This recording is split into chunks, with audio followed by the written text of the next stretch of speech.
আসসালামু আলাইকুম। আসার মিনি কিচেনে সকল বন্ধুদের স্বাগত জানিয়ে শুরু করছি। আর আওয়াজটা শুনেই বুঝতে পারছেন সেদ্ধ আলুর এই নাস্তাগুলো কতটা মুচমুচে এবং মুখরোচক হয়েছে।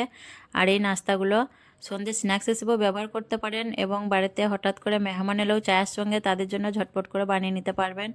আর এই নাস্তাগুলো যাকে একবার খাওয়াবেন সেই কিন্তু আপনার খুবই প্রশংসা করবে। তো সেদ্ধ আলুর এই নাস্তাগুলো চলুন আমি আপনাদের তৈরি করে দেখিয়ে দিই। আর আমার নাস্তা রেসিপি পছন্দ হলে আমার চ্যানেলটি সাবস্ক্রাইব করে আমার পাশে থাকবেন আর ভিডিওটি স্কিপ না করে দেখতে থাকুন। এখানে আমি 3টে মাঝারি সাইজের আলু নিয়েছি আর আলুটা আগে থেকে সেদ্ধ করে নিয়েছি এবং আলুটা আমি ঠান্ডা করে নিয়েছি। প্রথমে আলুটা আমি একটা গ্রেটার দিয়ে গ্রেট করে নেব। এখানে একটা আমি বড় বাটি নিয়েছি আর এরকম একটা গ্রেটার নিয়েছি। এই গ্রেটারটা দিয়ে আমি আলুগুলো প্রথমে গ্রেট করে নেব।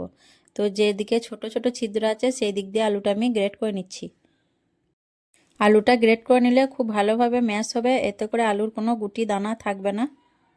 আপনাদের কাছে গ্রেটটা না থাকলে হাত দিয়ে খুব ভালোভাবে আলুটা ম্যাশ করে নেবেন। দেখুন আলুগুলো আমি সব গ্রেট করে নিয়েছি আর এর মধ্যে এখন আমি কিছু উপকরণ দিয়ে দেব। দিয়ে দিচ্ছি একটা মাঝারি সাইজের পেঁয়াজ কুচি, আর পেঁয়াজটা আমি খুব ছোট এবং পাতলা করে কেটে নিয়েছি। 3টে কাঁচা লঙ্কা কুচি করে কেটে নিয়েছি, সেটাও দিয়ে দিলাম। পরিমাণ মতো নুন, হাফ চামচ হলুদ গুঁড়ো, হাফ চামচ লঙ্কার গুঁড়ো, ঝালটা যে যেমন খাবেন সেরকম দিবেন। হাত দিয়ে আমি উপকরণগুলো খুব ভালো করে মেখে নেব।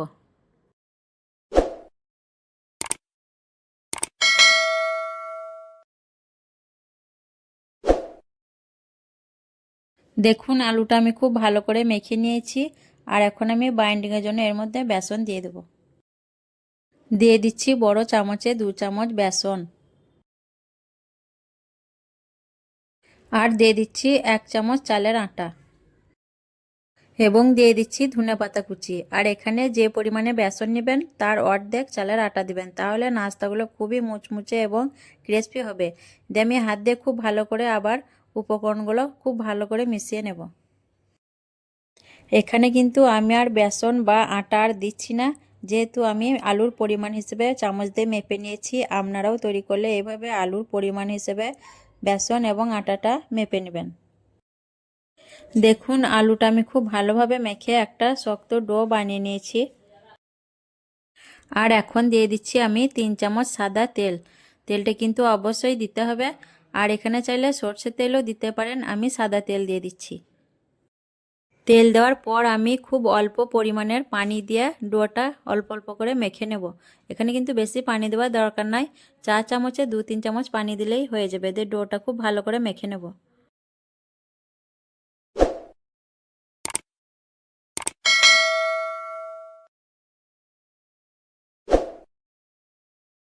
ডোটা আমি খুব ভালো করে মেখে নিয়েছি। এখন ঢাকা দিয়ে 10-15 মিনিটের মতো রেস্টে রেখে দেবো, তাহলে ডোটা খুব ভালোভাবে সেট হয়ে যাবে। 15 মিনিট রেস্টে রাখার পর আমি ফিরে এলাম আর ডোটা দেখুন খুব ভালোভাবে সেট হয়ে গেছে। এখন আমি হাতের মধ্যে কিছুটা সাদা তেল মেখে নিয়েছি, দিয়ে আলুর ডোটা থেকে একটু একটু করে নিয়ে আমি গরম তেলের মধ্যে দিয়ে দেবো। দেখুন এইভাবে করে একটু করে আলুর ডোটা নেব, দিয়ে গরম তেলের মধ্যে আমি ভেজে নেব। নাস্তাগুলো ভাজার জন্য আমি গ্যাসটা অন করে হাই হিটে তেলটা খুব ভালো করে গরম করে নিয়েছি। তারপর আমি লো ফ্লেমে করে দিলাম, দিয়ে একে একে আমি নাস্তাগুলো গরম তেলের মধ্যে ছেড়ে দিচ্ছি। আর নাস্তাগুলো কিন্তু লো টু মিডিয়াম হিটে ভাজতে হবে। তেলের মধ্যে যতগুলো নাস্তা ধরেছে আমি দিয়ে দিলাম, এখন লো টু মিডিয়াম হিটে ভাজতে থাকবো। নাস্তাগুলোর নিচের দিকটা কিছুক্ষণ হওয়ার পর আমি একটা চামচের সাহায্যে একবার পাল্টে নিচ্ছি। নাস্তার কালারটা যতক্ষণ না চেঞ্জ হচ্ছে গোল্ডেন টু ব্রাউন কালার, ততক্ষণ অবধি আমি লো টু মিডিয়াম হিটে নাস্তাগুলো ভাজতে থাকবো।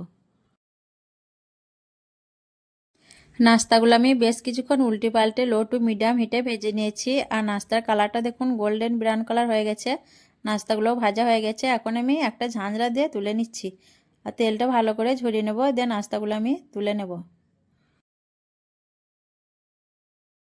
বাকি পকোড়াগুলো আমি একইভাবে গরম তেলের মধ্যে ছেড়ে দিচ্ছি।